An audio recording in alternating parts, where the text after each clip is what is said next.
Haleluya, salam berkat sukacita buat saudaraku sekalian, dan kita bertemu kembali. Tema kita kali ini adalah kebutuhan hidup atau gaya hidup.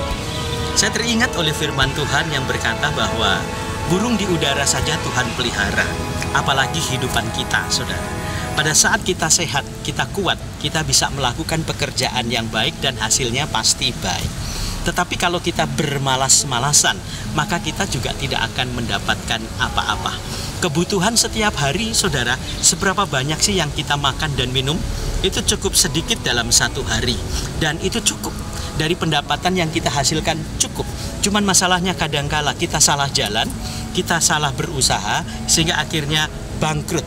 Nah, bangkrut ini bukan salahnya Tuhan.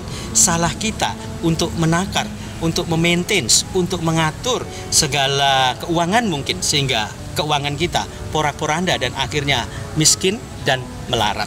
Kita jatuh di dalam berbagai macam duka.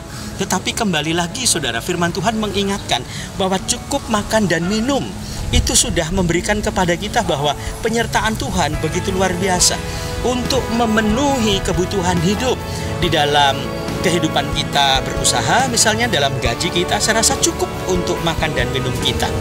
Tetapi yang menjadi berat dan akhirnya hidup kita penuh dengan sungut-sungut, penuh dengan berbagai keinginan-keinginan daging, berbagai keinginan-keinginan duniawi, itu yang menjerat kita. Bukan kebutuhan hidup, tetapi gaya hidup. Pengen seperti inilah, punya ini, punya itu, punya segala-galanya. Coba kalau saya kaya seperti dia, kita akhirnya hanya sekedar punya mimpi. Kita hanya bisa menghayal dan akhirnya membuat hidup kita malas. Saudaraku yang dikasihi oleh Tuhan Yesus, untuk menjadi sempurna itu adalah proses. Menjadi dewasa pun proses. Hari kemarin adalah sebuah pengalaman. Hari ini adalah sebuah kesempatan. Besok adalah pengharapan kita kepada Tuhan. Bagaimana jejak kita menempatkan hidup kita sepenuhnya di dalam pimpinan kita sendiri, pimpinan dunia, atau pimpinan Tuhan. Mari kita pilih dalam pimpinan Tuhan, sehingga kebutuhan hidup senantiasa tercukupi. Pada saat engkau butuh sembuh dari sakit, Tuhan memberikan. Butuh makan, ada.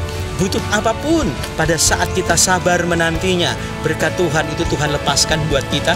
Dan jangan pernah berputus asa, karena putus asa itu akan membuat hidup kita semakin terpuruk, semakin jatuh, semakin sengsara, dan semakin miskin.